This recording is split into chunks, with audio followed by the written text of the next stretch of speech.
इस वीडियो में हम लोग अफामेलेनोटाइड नाम की एक नई दवाई का विटिलाइगो में क्या उपयोग है उसके बारे में बात करेंगे। तो अफामेलेनोटाइड एक सिंथेटिक पेप्टाइड है। किससे रिलेटेड है ये? तो मेलानोसाइट स्टिमुलेटिंग हार्मोन का एनालॉग माना जाता है। जो हमारे शरीर में मेलानोसाइट स्टिमुलेट करने वाला हार्मोन है, जो कि रंग के सिंथेसिस में भी उसका इन्वॉल्वमेंट होता है, तो वो हार्मोन का ही सिंथेटिक एनालॉग है। तो ये दवाई अब रिसेंटली रिसर्च में अब ये क्लियरली निकल के आ रहा है कि ये विटिलाइगो में इसका काफी ज्यादा पॉजिटिव बेनिफिट देखने को मिल रहा है। तो अभी के समय में ये दवाई विटिलाइगो के लिए अप्रूव्ड नहीं है, मतलब कि डॉक्टर्स अभी इसको सफेद दाग के मरीज के इलाज में उपयोग में नहीं ला रहे हैं। ये क्यों, किस बीमारी में अप्रूव्ड है? तो एरिथ्रोपोएटिक प्रोटोपोर्फायरिया नाम की ही एक स्किन की दूसरी बीमारी होती है, तो वहां पर ये दवाई लंबे समय से डॉक्टर्स इस्तेमाल कर रहे हैं। लेकिन चूंकि ये मेलानोसाइट स्टिमुलेटिंग हार्मोन से रिलेटेड है, तो फिर वैज्ञानिकों और डॉक्टरों को ये लगा कि इसका विटिलाइगो में भी यूटिलिटी आ सकती है।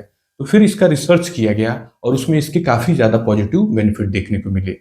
ये मेडिसिन 8 mg और 16 mg के डोज में इस्तेमाल की जाती है। तो यही डोज विटिलाइगो में भी उपयोग में लाएगी। लेकिन ये खाने वाली दवाई के तौर पे नहीं उपलब्ध है। ये दवाई जो है सबक्यूटेनियस इम्प्लांट के तौर पे उपलब्ध है। मतलब एक रॉड होता है जिसमें दवाई भरी गई रहती है, और रॉड की लंबाई होती है 1.5 सेंटीमीटर, लगभग 1.5 सेंटीमीटर। और उस रॉड को, जो हिप का बोन है, तो वहां पर जो स्किन की तीसरी लेयर है उसमें डाल दिया जाता है। मतलब एक छोटा सा माइनर सा कट लगा के स्किन में उसको इंसर्ट किया कर दिया जाता है। और जो पोर्फायरिया वाले मरीज हैं उसमें हर 2 महीने पर ये इम्प्लांट लगाना पड़ता है। लेकिन विटिलाइगो में जब रिसर्च में उपयोग किया गया तो 1 महीने पर इसका उपयोग में लाया गया। हालांकि कुछ मरीजों में डिफरेंट प्रोटोकॉल भी था। तो रिसर्च में ये निकल के आया कि ये दवाई बहुत ही ज्यादा कारगर साबित हो रही है।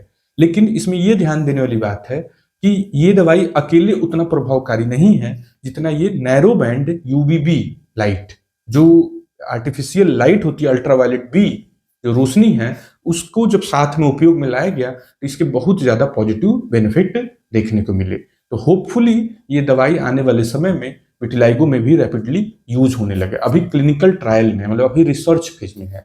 क्योंकि ये डॉक्टर्स के द्वारा स्किन की दूसरी बीमारी जो पोर्फायरिया है वहां पर रेगुलरली इस्तेमाल की जा रही है, तो इसको ज्यादा समय नहीं लगेगा मार्केट में आने में या फिर उपयोग में लाने में। इस मार्केट में तो अवेलेबल है ही, ये दवाई दूसरी चीज में यूज हो रही है, लेकिन जल्दी ही डॉक्टर इसको विटिलाइगो में भी इसका उपयोग में लाने लगेंगे। नेक्स्ट पार्ट आता है कि इसका साइड इफेक्ट क्या है। तो जो अभी तक के डाटा उपलब्ध हैं, जो अभी तक का अवेलेबल इंफॉर्मेशन है, उसके आधार पर ये बहुत ही सुरक्षित दवाई बन के उभरी है।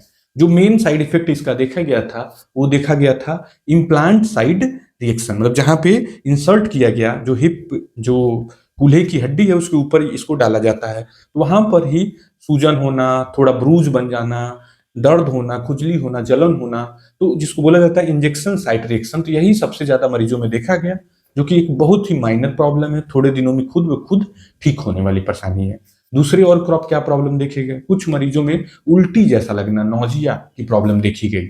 इसी तरह कुछ मरीजों में गले में दर्द बताया गया, ओरोफेरेंजियल पेन बोला जाता है। फटीग भी एक इंपॉर्टेंट, मतलब थकान थकान सा भी कुछ मरीजों में एक इंपॉर्टेंट साइड इफेक्ट के तौर पर देखा गया था। तो ये तो इसके कॉमन और इम्पॉर्टेंट साइड इफेक्ट्स थे। और जो रही बात इसकी सीरियस साइड इफेक्ट की, तो अभी तक ये दवाई कोई खास सीरियस साइड इफेक्ट पैदा करते हुए नहीं देखी जा रही है। कुछ मरीजों में एनाफाइलेक्सिस, मतलब इस दवाई की वजह से एलर्जिक रिएक्शन, बहुत ही असामान्य जिसे बोला जा सकता है, एलर्जिक रिएक्शन देखने को मिला था। लेकिन अदरवाइज ये बहुत ही सुरक्षित दवाई बन के अभी का जो डाटा है उसमें बहुत ही सुरक्षित दवाई के तौर पर है। स्किन में क्या इसका इम्पैक्ट है? स्किन में दो इम्पैक्ट है इसका। एक है कि जैसे जो विटिलाइगो के पैचेज में देखा गया, सफेद दाग के पैचेज में रेड हो जाना, सफेद दाग के पैचेज, तो वो भी टेम्पोररी प्रॉब्लम है। तो उस रेडनेस से क्या प्रॉब्लम आएगी? तो खुजली जलन हो सकता है, वो भी थोड़े समय में स्टेरॉइड क्रीम्स या फिर एंटी एलर्जिक दवाइयों से आराम से उसको हैंडल किया जा सकता है। कोई मेजर कंसर्न नहीं है। जो एक इंपॉर्टेंट कंसर्न बन के उभर रही है कि ज्यादा स्किन का रंग डार्क हो जाना, या फिर डिफ्यूज, मतलब पूरे शरीर का रंग ही डार्क होते जाना। जैसे इतना ज्यादा रंग बनने लग रहा है स्किन में कि जो जहां पे विटिलाइगो नहीं है, जहां पे सफेदी नहीं है, वो स्किन का रंग भी दबते जाना। तो यही एक थोड़ा सा कंसर्न वाली चीज निकल के आ रही है कि आदमी का कलर ही, मतलब जो टोन है उसका, कलर है उसका, एक दो शेड नीचे चले जाना। तो यही एकमात्र कंसर्न निकल के आ रही है इस दवाई में। अदरवाइज अभी के समय में ठीक ठाक मरीजों में एक्सपेरिमेंट हो चुका है और रिसर्च डाटा मिल चुके हैं। मतलब ऐसे समझ सकते हैं लगभग 15,000 20,000 मरीजों में आराम से इसका डाटा उपलब्ध है। तो निश्चित तौर पे एक बहुत ही होपफुल, आशा से भरा हुआ एक नया विकल्प स्किन डॉक्टर के हाथ में थोड़े समय में ही होगा और इसका उपयोग वाइडली विटिलाइगो के मरीजों में होने लगेगा। Thank you.